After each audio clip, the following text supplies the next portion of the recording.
مولانا محمد ناصر کی بیانات کے لیے مولانا محمد ناصر کی آفیشیل چینل کو سبسکرائب کریں۔ گرامی قدر سامعین و ناظرین، اکثر لوگ اس وجہ سے پریشان ہوتے ہیں کہ ہمارے دعائیں قبول نہیں ہوتی۔ دعائیں قبول نہ ہونے کی دو اہم اور سب سے بنیادی وجوہات ہیں۔ ہمیں چاہیے کہ ہم ان وجوہات پر نظر رکھیں تاکہ ہماری دعائیں اللہ تبارک و تعالیٰ قبول فرمائے۔ وہ کون سی چیزیں ہیں بنیادی جن کی وجہ سے دعائیں قبول نہیں ہوتی؟ وہ دو چیزیں ہیں۔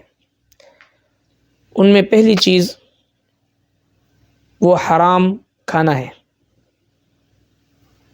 جب ایک بندہ حرام خوری میں مبتلا ہو،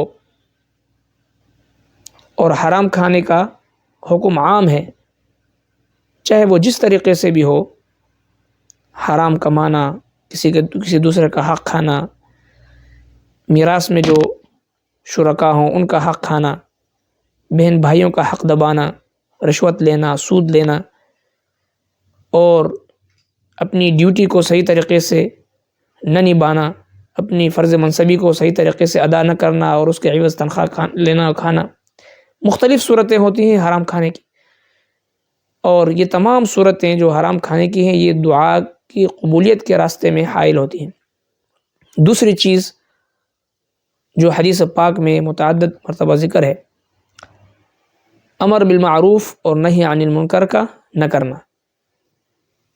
سرور کائنات صلی اللہ علیہ وسلم کئی احادیث میں یہ مضمون بیان فرماتے ہیں کہ جب مسلمان امر بالمعروف نہی عن المنکر کو چھوڑ دیتے ہیں تو اللہ تبارک و تعالیٰ ان کی دعائیں قبول نہیں فرماتے۔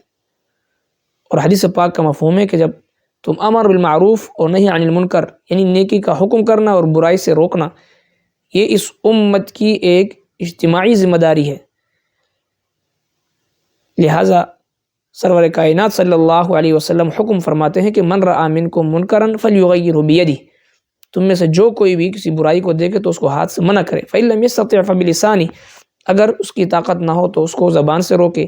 وإن لم يستطع فبقلبہ، اس کی بھی طاقت نہ ہو تو دل میں اس کو برا سمجھے۔ وذلک اضعف الایمان، یہ ایمان کا آخری حصہ ہے۔ لہٰذا جب من حیث القوم ہم امر بالمعروف نہی عن المنکر کو چھوڑ دیتے ہیں تو اللہ تبارک و تعالیٰ دعائیں قبول نہیں فرماتے۔